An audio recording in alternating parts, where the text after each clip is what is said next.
I, 52 female, have been married to my husband, 54, for the last 5 years, together for 6. I have a daughter, 25, with my late former husband, and my current husband has a daughter, 22, from his previous marriage. My husband divorced his ex about 7 years ago because she was a lazy, manipulative witch. His words. Unfortunately, my stepdaughter has followed in her mother's footsteps. Ever since I came into the picture, she blamed me for ruining any chance of her dad and mom ever getting back together and behaving toxically. She regularly messed up all the rooms of the house. When I would tell her to clean it up, she gave me the cliched, "You're not my mom" spiel. Whenever her dad declined to give her something, she would cry crocodile tears or throw a tantrum until he gave in. She would also tell lies about me. She was a nightmare. When she turned 19, my husband finally had enough and kicked her out. It's been 3 years since, and her behavior seems to be improving slightly, but things are still tense between her and me. I don't have to see her on a daily basis, so I can live with it. Both my daughter and stepdaughter have children of their own. My daughter has a toddler girl with her husband, while my stepdaughter has a younger toddler son with her boyfriend. My daughter wants to save up for a house with her husband, so she asked me if I could babysit while she works. I was okay with that. I have a part-time work-from-home job, so I agreed to do it. My stepdaughter learned about this arrangement a few days ago and called me to ask if I could do the same for her child. She couldn't ask her bio mom because she lives in another state. I just said no. It's not that I hate her kid, it's because one child is a handful already and I don't want to give up my job, which I enjoy doing. She kept probing, but I still gave her the same response. She then tried to emotionally manipulate me by asking if I loved my bio daughter more than her. I flipped it on her and asked if she loved her bio mom more than me. She said, yeah, because she's my mom. So I told her that I love my bio daughter more than her because she's my daughter. When she heard that, she lost her crap and started calling me a bunch of names. I just cut the call and blocked her number. My husband is on my side but says I shouldn't have indulged in her nonsense. I see where he's coming from, but she's an adult, and if she wants to play stupid games, then she deserves stupid prizes. I don't owe her any favors after how she's behaved and treated me over the years, but I'm wondering if I shouldn't have said what I said. Am I the idiot? Not the idiot. She said it herself. You're not her mother. You took her game and flipped it around on her, and boo-hoo, she didn't like it. Kudos to you for not saying anything worse, because she definitely would have deserved it. Your husband is an idiot. He should have nipped that behavior in the bud while she was still a minor and should have told her it was unacceptable to behave that way. Her behavior now in adulthood results from her parents failing her and giving in to her selfish antics. Exactly. She was taught that if she gripes and moans and throws a tantrum long enough, the other party will give in and she'll get what she wants.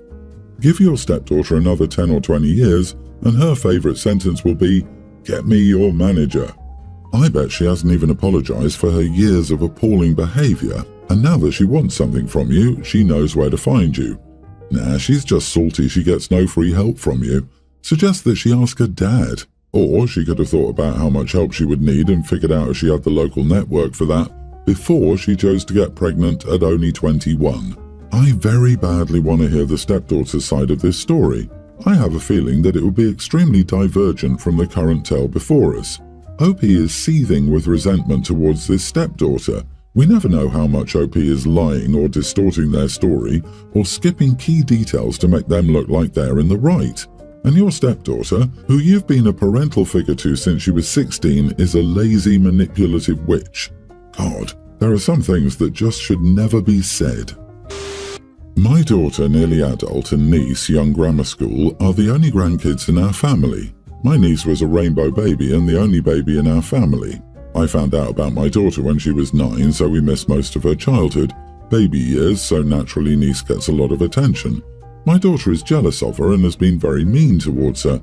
A few days ago we all went shopping and my niece went missing in the crowd. Naturally we all panicked and started to search for her while my daughter was on her phone playing. I told her that my niece was missing and she said good. I hope she's not found, and went back to her phone. So when we got home I grounded her for a month. She thinks I'm an idiot. So am I the idiot for punishing my daughter for not helping her search for my niece? Edit, she's just upset that she doesn't get as much attention as she did before our niece was born, but I'm not neglecting my child. I'm hoping she'll stop acting like a jealous kid and grow up and stop crying every time we have to skip her birthday because the baby is sick. You are the idiot. Your daughter's response wasn't great, but I'll give her a pass here. You never really explained why you didn't find out why you didn't know you had a daughter until she was 9. It's not exactly Father of the Year look here. How you describe your niece makes it clear, even to me, that she's the favoured child. The miracle baby, if you will. And yes, rainbow babies are a big deal, and they are special and something to be celebrated. But for a young child to be this fawned over by your entire family, I don't blame your daughter for feeling slighted emotionally. They skipped her birthday because the niece was sick and haven't rescheduled, and then they're surprised the daughter doesn't care about her cousin. Like, geez, what she did isn't right, but she's a kid. They're grown damn adults treating one of their cousins as second class. Honestly, any time a family uses the term rainbow baby, there's messed up family dynamics involved. OP, you don't sound like you like your daughter at all, to be honest. You're acting like your family can't have a great relationship with her like your niece because she was older. There's plenty of love in everyone's heart for all kids, no matter the age. Being a rainbow baby doesn't mean a kid needs to be put on a pedestal. I'm sorry, but your niece is not your daughter. I'm not taking up for her because it wasn't okay, but you need to take a step back and look at your own actions with your daughter to find out why her actions are this way. Mini update. I'm going to give you a quick update while I figure out how to deal with her now. I decided to have a conversation with her about her feelings and behaviour towards her cousin. We didn't have much of a conversation because she kept crying and screaming at me, listing all the times everyone ignored her or favoured my niece. I honestly didn't realise how awful we've been to her. She is my little girl and I never meant to make her feel like this. I'll tell my family we need to throw her a late birthday party since we had to skip her birthday because my niece was very sick. It will be a day only about her, and from now on, we must be more careful about how we treat her. I don't know what to do other than that since I have to figure out what to do now. I, 23 female, have a friend Sarah, 24 female. Recently, Sarah's gained some weight and so she bought some new clothes. I met her this week and she was complaining about how she tried on a dress and it hadn't fit. However, she couldn't return it as she'd waited a day too long. I agreed that it was annoying, but the dress looked cute and I didn't think it should go to waste, so I offered to buy it from her. She agreed it was a little big in places, but I really liked how it looked and it's probably one of my favourite dresses. On Friday, Sarah was hosting a birthday party for her boyfriend Sam, 25, and most of the other girls were wearing dresses. I decided to wear the dress I bought from Sarah as no one else had seen it yet, and it was cheaper than buying a new dress. Before I left, I took a photo with some of the other girls who were coming. Sarah messaged me asking if I could please not wear that. It turns out that she hadn't bought it from a shop. It was a gift from Sam and she didn't want to tell him it didn't fit. This dress was much more expensive than she told me and came from a specific designer. At this point, we were all about to get into my friend's car and I wasn't about to tell them to wait for me, so I just went and acted like I hadn't seen the message. When we got there, Sarah took me aside and told me she would give me a lift home to change. I said no and she told me to leave. At this point, I was annoyed. I said it was Sam's birthday and he could express if he had an issue. Later that evening, he complimented the dress and said it was just like the one he bought Sarah not long ago for their anniversary. At that point, she said she wasn't feeling well and went upstairs. She messaged me this morning calling me a witch and an idiot. I feel like I should have been more considerate. Am I the idiot? You are the idiot. The problem isn't that you wore clothes that wouldn't fit your friend. The problem is that you wore the clothes she specifically asked you not to wear to spare her from embarrassment. At the very least, you're not this girl's friend because a friend would have taken the time to change, not ignored the message. What is wrong with you? Your friend gave you an extremely discounted price on the dress, presumably as a kindness to you, and this is how you repay her? Now, it wasn't the best of Sarah not to be upfront with Sam about the dress, but it clearly wasn't for malicious reasons and more out of insecurity. It would have taken you 2 minutes to change into something else and save Sarah a lot of hurt. On top of that, you dare refuse to leave her home and the party she was hosting. You're vile. I'm just wondering what excuse OP would give to her friends if she went to change. Telling them Sarah asked her to change might cause the group to be annoyed with Sarah, and some petty remarks might be made during the party. If OP told them the dress was a gift from Sam to Sarah, it might cause problems for Sarah if it got back to Sam. I think it's not the idiot. Sarah should have been upfront with you about where the dress came from and should have communicated better with you. Oh crap, hold up, give me 5 minutes, I gotta run back in for something. Come out wearing different clothes. Anyone asks, I just realised I wouldn't be comfortable wearing that dress all night. It was itchy. Sorry for the delay. Let's party. It's unsurprising that so many people don't know how to maintain friendships or sacrifice for someone else's comfort. OP, you are the idiot. LOL, stop playing dumb. You know what you did. 5 years ago, I married Jonathan, 45, who has a now 23-year-old daughter who's a college student. When we got married, she was starting college and had lived in dorms ever since during school time, and in summer breaks she lived with us at home. Kind of, but she did travel a lot with her friends and also stayed some time with her mother, so she stayed with us a month maximum. Later on, when she was 21, she decided to live independently, even during summer breaks. My husband and I also decided to buy a new house for ourselves. It's a very small, cozy house consisting of one bedroom, which is the master bedroom. I'm a professor, but I mainly work from home as I give online classes, not at the university. My schedule goes from 8 a.m. to 6 p.m. with breaks in between. First, I used to do it in-house, but it was distracting for my husband and me, so I rented a studio. But that wasn't ideal either, as it was expensive to rent, and studios had almost zero resources for me to use in breaks. So I decided to reform the house by installing an external studio that would be attached to the house, like garages basically, and my husband agreed. Mind you, I paid for the whole process alone. Now, my stepdaughter had to quit her job, fired, and can't pay rent for her home or even dorm, so my husband told her she could come. I talked with my husband, reminding him that we only have one bedroom occupied by us. He said his daughter could sleep in my studio if we got her a bed. I told him my studio is basically my office. I work there for long hours, and she's a college student who's not going to work. She needs to focus, and so do I. Adding a bed can't be an option because my office desk occupies most of the space. If I got rid of the desk, I can't work. He told me this was an emergency and I could rent a studio for myself again. Now, I paid to install a permanent studio in the house so that I wouldn't pay rent for other studios. I already paid for a studio.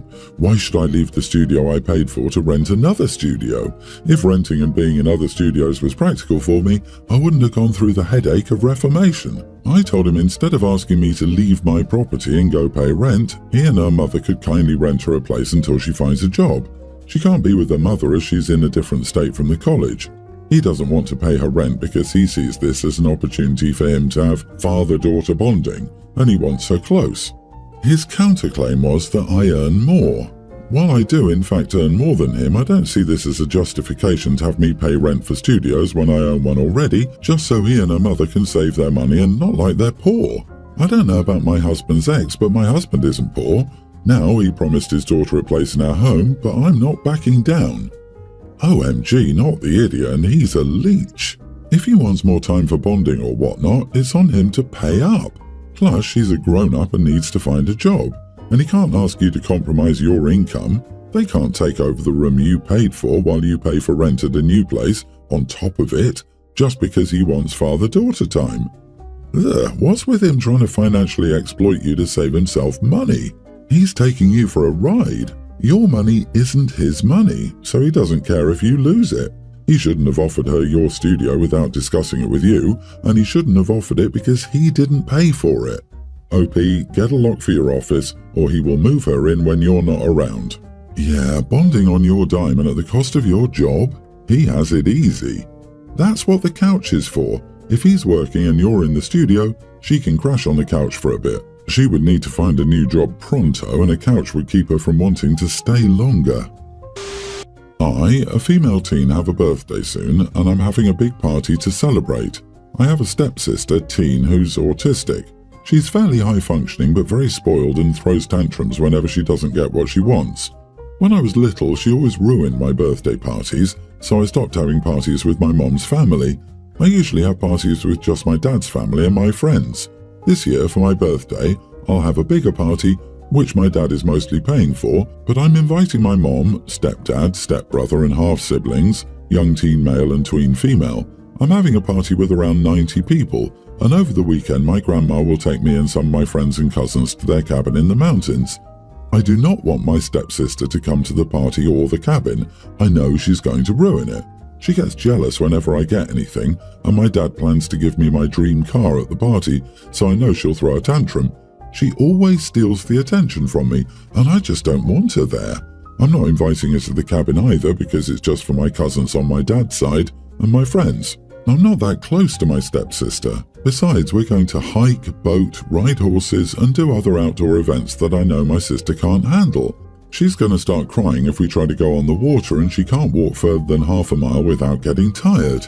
Yesterday, my stepsister told me that she's really excited about my party because it's at the zoo and she loves it there and she's never stayed in a cabin before.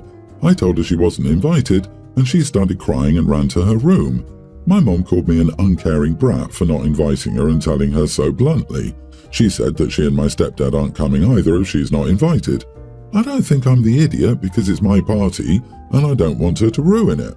Edit, my mom probably told her that she was invited. I printed invitations for my mom, stepdad, stepbrother and half-siblings, and my mom might have assumed that she was included in her and stepdad's invitation.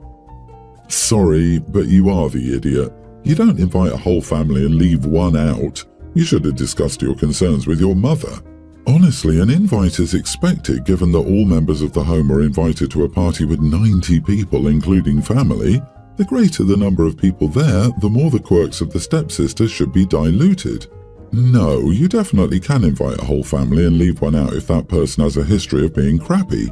My cousin once stole $500 from me, so I still invite his sister and parents to any events I hold, but he doesn't get an invite. It's her party. She can invite whoever she wants. Full stop. That's like saying you have to invite your bully from class because you invited everyone else in the class who were your friends. No, you do not. OP, sometimes you have to be the villain in other people's minds so you can be the hero for yourself. The idiots are your mom and stepdad. They clearly haven't taught the autistic daughter how to behave at parties, etc., where it isn't all about her. I'm willing to bet they've enabled her over her entire life. Stick to your guns, OP. It's your party, and if I were you, I wouldn't want it wrecked either. You only get one of these teen birthdays. Not to mention, your bio dad is paying for the whole shindig. You invite whoever you please.